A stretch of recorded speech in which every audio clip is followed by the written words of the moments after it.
6년 7개월 전에 발생한 국회 패스트트랙 충돌 사건에 대한 1심 유죄 선고가 나왔습니다. 국민의힘 현직 의원들은 의원직 상실형을 피했는데 홍정석 변호사와 자세한 내용 짚어봅니다. 어서 오십시오. 안녕하세요. 지금 사건 발생은 6년 7개월 만이고 기소된 지는 5년 10개월 만에 1심이 나왔습니다. 이게 이렇게 오래 걸릴 일이었습니까? 아니요, 통상적으로는 이렇게 오래 걸리지 않죠. 근데 이제 여러 가지 상황들을 종합적으로 보면은 크게 이제 원인은 세 가지로 볼 수 있는데 우리 형사 재판에 이제 주체들의 각각의 원인이 있는 것으로 보시면은 될 것 같습니다. 첫 번째는 피고인들에서 나온 원인인데요. 피고인들이 재판을 굉장히 피해 다녔습니다. 쉽게 말씀드리면 그래서 전현직 의원들이 재판을 본인들의 무슨 개인 사정이나 이런 것들로 불출석을 반복했기 때문에 자연스럽게 재판이 지연될 수밖에 없었고요.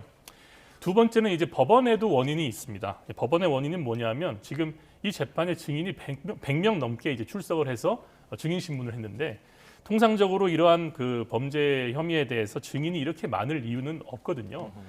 따라서 법원에서 적당히 증인을 조절하고 거기에 대해서 이제 증거 능력에 대해서 뭔가 판단을 빨리빨리 했으면은 이렇게까지 지연될 일이 아닌데 법원에서도 이런 증인 조절에 실패한 그런 영향이 있기 때문에 재판이 길어졌다 이렇게 보시면 좋을 것 같고 마지막으로는 검찰에도 원인이 있습니다. 검찰의 기소는 생각보다 빨리 이루어졌거든요. 그 이유는 그 증거를 CCTV를 영상만 보고 기소를 한 측면이 있습니다. 따라서 피고인들이나 법원에서는 이 영상의 취득경위나 그다음에 영상의 진위 여부에 대해서 이런 증거 능력을 판단하는 데 굉장히 많은 시간을 할애했습니다. 피고인들 측면에서는 이 증거 능력이 본인들의 범죄를 결정할 가장 중요한 스모킹 건이기 때문에 이 부분에 대해서 다투는 시간이 필요했고 이러한 세 가지 원인이 합쳐져서 이렇게 긴 시간 동안 재판이 이루어졌다 이렇게 보시면 될 것 같습니다. 예. 오늘 선고 나온 정치인들 중에서 현역 의원 6명, 국민의힘 현역 의원 6명에게 모두 어쨌든 유죄가 선고됐는데요. 네. 이거는 어느 정도 예상을 하셨던 결과입니까? 유죄는 웬만큼 법조인들뿐만 아니라 일반 국민들께서도 예상을 하실 수 있을 것으로 보입니다. 왜냐하면 당시에 영상들이 언론 등을 통해서 다 나갔고 그런 몸싸움을 하고 뭐 기물 파손을 하고 이런 것들이 모든 국민들이 다 보시지 않았습니까? 그런 확실한 증거가 있는 사건이었기 때문에 유죄가 나오는 것은 어느 정도 예견된 상황이었다. 이렇게 보시면 될 것 같습니다. 네, 지금 나경원 의원이 총 벌금이 2,400만 원인데 이게 지금 특수공무집행 방해 혐의로 2천만 원이고 네. 국회법 위반 혐의로 벌금이 400만 원이에요. 맞습니다. 이게 지금 국회법은 500만 원만 안 넘기면 되는 거잖아요. 맞습니다. 국회 선진화법은 500만 원 이상 받으면 이제 그러니까 당선 무효형이 이제 되는 거지 않습니까? 그래서 그 의원직을 유지할 수가 없는데 공교롭게도 그 500만 원 이하에 모두 이제 선고가 됐고 그리고 이제 형에 대해서도 각각의 형이 선고가 된 측면이 있습니다. 따라서 형량의 적정성에 대해서는 제가 이제 판단할 문제가 아니지만 시청자분들께서 이제 주목해서 보시면 좋을 부분이 유죄임은 이제 누구나 예견할 수 있고 그리고 유죄라고 법원에서도 굉장히 중하게 다루어져야 된다고 판단을 했습니다. 그럼에도 불구하고 검찰의 구형과 굉장히 큰 차이가 났다. 이 부분에 주목해서 보시면 좋을 것 같습니다. 예.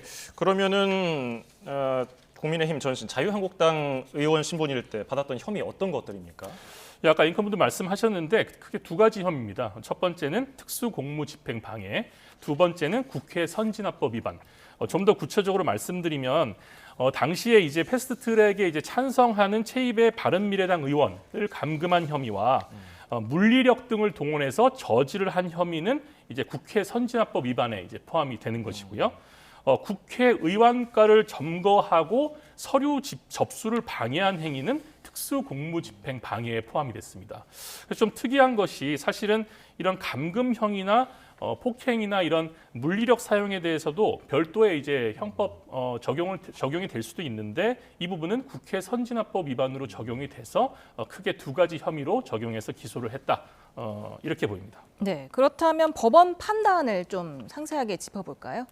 예, 법원은 오늘 유죄를 선고해서 이제 판결문은 아직 나오지는 않았는데 이제 선고를 이제 많은 분들이 이제 듣지 않았습니까? 예. 이제 선고를 두 부분으로 나눠서 조금 보면은 첫 번째는 아까도 말씀드렸다시피 합법적인 수단이 아닌 불법적인 수단을 동원해서 동료 의원들의 입법 활동을 저지하거나 국회의 정상적인 운영을 방해했다. 그래서 죄책이 가볍지 않다. 이것이 이제 유죄를 인정하는 내용의 이제 판결문 내용이고요.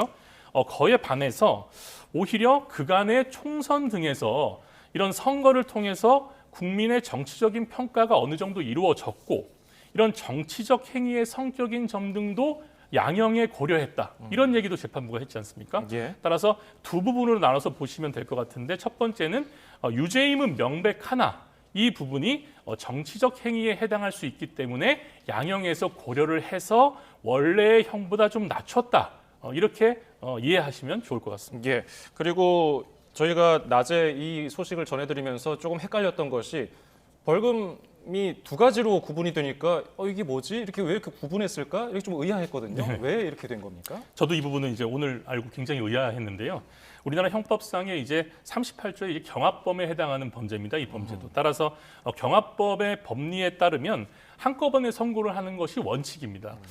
그런데 왜 이렇게 구분해서 선고를 했는지를 이제 선회에서 좀 판단을 해보면 재판부가 이제 불필요한 논란이나 오해를 사지 않기 위해서 한 측면이 크다.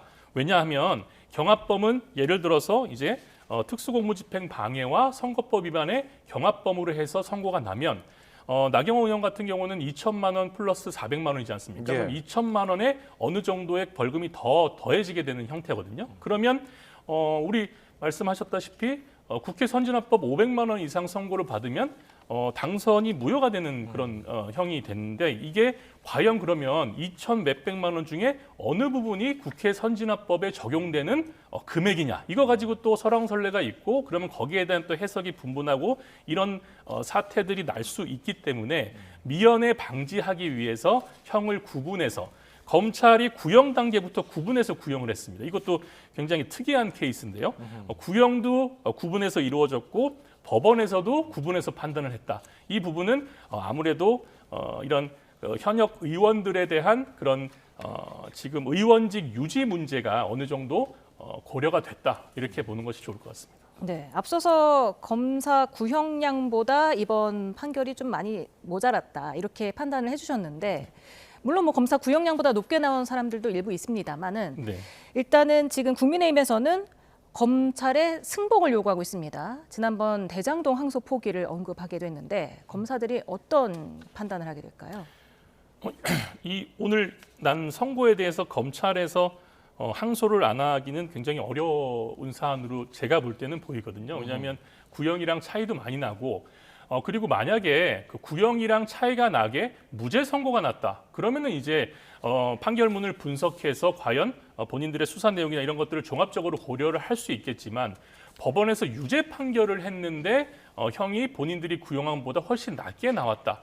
이 부분에 대해서는 항소를 통해서 다시 다퉈볼 여지가 크기 때문에 검찰 측의 통상적인 업무 형태로 봤을 때는 이번 사건 같은 경우에는 항소가 자연스러운 현상이다 이렇게 보시는 것도 그것이 더 자연스러울 것 같습니다. 예, 사건 발생으로부터 6년 7개월이 걸렸거든요. 1심까지요. 그러면 2심, 대법원 이렇게 간다면은 더 길어질 가능성도 있습니까? 그 부분은 아까 제가 원인이 이제 세 주체에 다 있다고 말씀드렸는데 이 부분은 또 달리 보시면 이제 피고인들이 형을 이제 받은 형들이 이제 의원직을 유지할 수 있는 형을 받았지 않습니까? 따라서 항소심이나 이제 상고심에서 이 판결이 계속 유지되거나 무죄를 받을 그런 기대치가 더 높아진 상황이기 때문에 이 부분에 대해서 더 빨리 확정을 받고 싶은 그런 생각이 제가 볼 때는 클 수 있을 거거든요. 그래서 따라서 빠른 진행에 피고인들이 협조할 가능성이 높고요.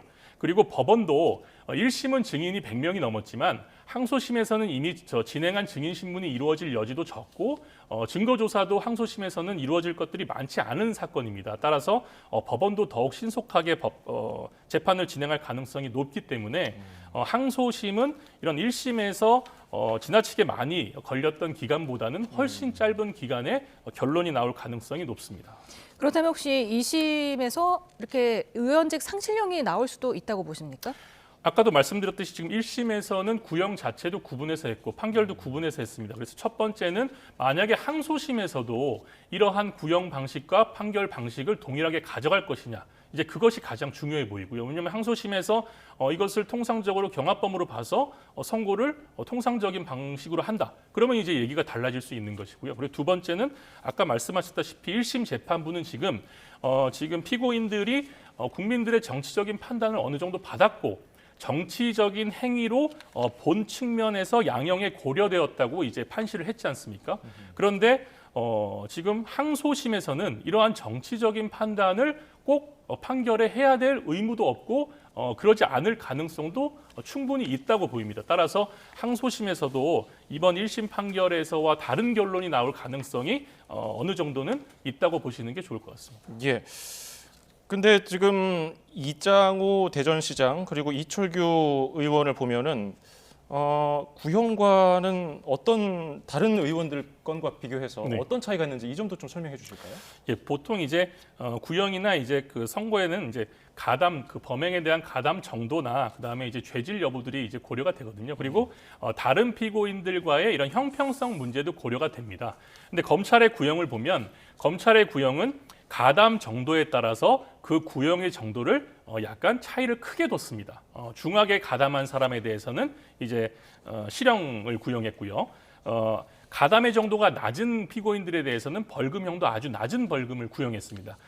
반면에 법원에서는 의원 신분이었기 때문에 다들 어느 정도의 책임성을 인정하고 그래서 최하한 선은 정해놓고 판결을 했기 때문에 제일 낮게 구형을 받았던 피고인들은 자연스럽게 선고에서는 벌금이 좀 높아지는 경향이 있지 않았나 저는 그렇게 보고 있습니다. 네, 지금 이 패스트트랙 사건 공동폭행 혐의 등으로 기소된 민주당 측 10명 결심 공판이 28일 오전 10시 열리잖아요. 네, 맞습니다. 이분들에 대한 형량은 어떻게 예상하세요? 지금 그 더불어민주당 의원들의 지금 범죄 혐의는 좀 다릅니다.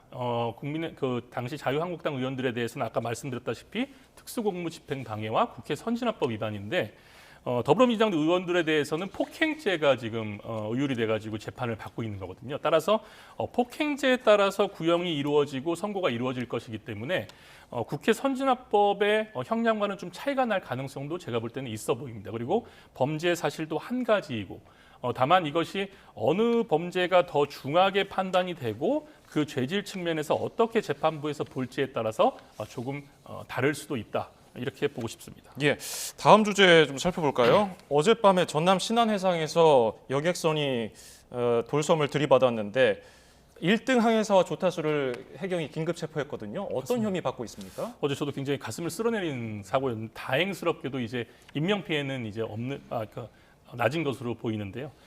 지금 긴급 체포한 혐의는 중과실치상입니다. 쉽게 말씀드리면 그런 항해사나 조타수의 그런 과실이나 고의로 인해서 승객들이 상해를 입었거나 다쳤거나 그런 혐의에 대해서 적용을 해서 긴급 체포한 것으로 보입니다. 지금 해경이 그 1등 항해사가 휴대전화를 보느라고 놓쳤다. 이런 진술을 확보를 했는데 이게 항해사 부주의로 사고가 난 거라면 어떤 법적 책임을 지게 됩니까? 항해사 부주의로 사고가 난 것이면 이제 그 항해사는 그런 책임의 정도에 따라서 형사적 처벌도 지고 민사적 처벌도 피할 수 없을 것으로 보입니다. 먼저 형사 처벌은 아까 말씀드렸다시피 형법 268조의 업무상 중과실치상이 적용될 것이고요.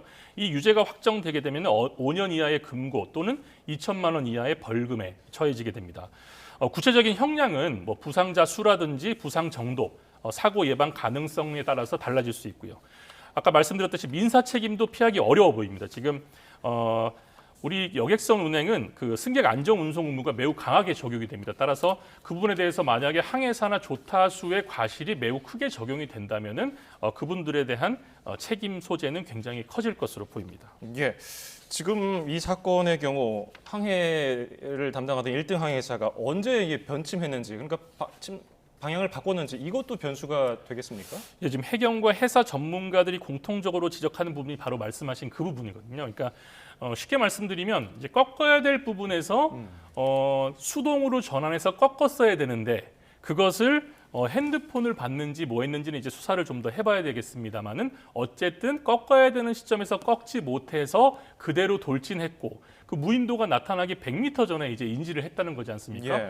시간이 꽤 긴데 제가 볼 때는 그런 휴대폰을 보다가 사람이 어느 정도는 본인이 일하는 계속 그 경로였기 때문에 어느 정도 시간이 되면은 꺾는 시간이 왔다는 게 인지가 될 텐데 뭔가 휴대폰을 보면서 뭔가 일이 있지 않았나 저는 그런 생각이 들고요. 그리고 말을 좀 바꿨지 않습니까? 처음에는 선체가 이상했다고 하면서 나중에는 휴대폰을 자기가 봤다고 인정했는데 그 부분은 처음에는 이제 아시겠지만 사건이 너무 크고 본인이 감당할 수 없는 사안이라고 판단을 해서 처음에는 이제 약간 다른 핑계를 댔겠지만 여러 가지 증거들이 나올 것이 뻔하고 그리고 나중에 얘기하면 더 본인의 이제 죄가 더 커질 것을 우려해서 이제 솔직하게 진술을 한 것으로 보이거든요. 그런 부분들을 고려하면 수사 정도나 이런 것들을 좀 더 지켜보실 필요가 있을 것 같습니다. 예, 오늘 도움 말씀 여기까지 듣죠. 홍정석 변호사였습니다. 고맙습니다. 감사합니다.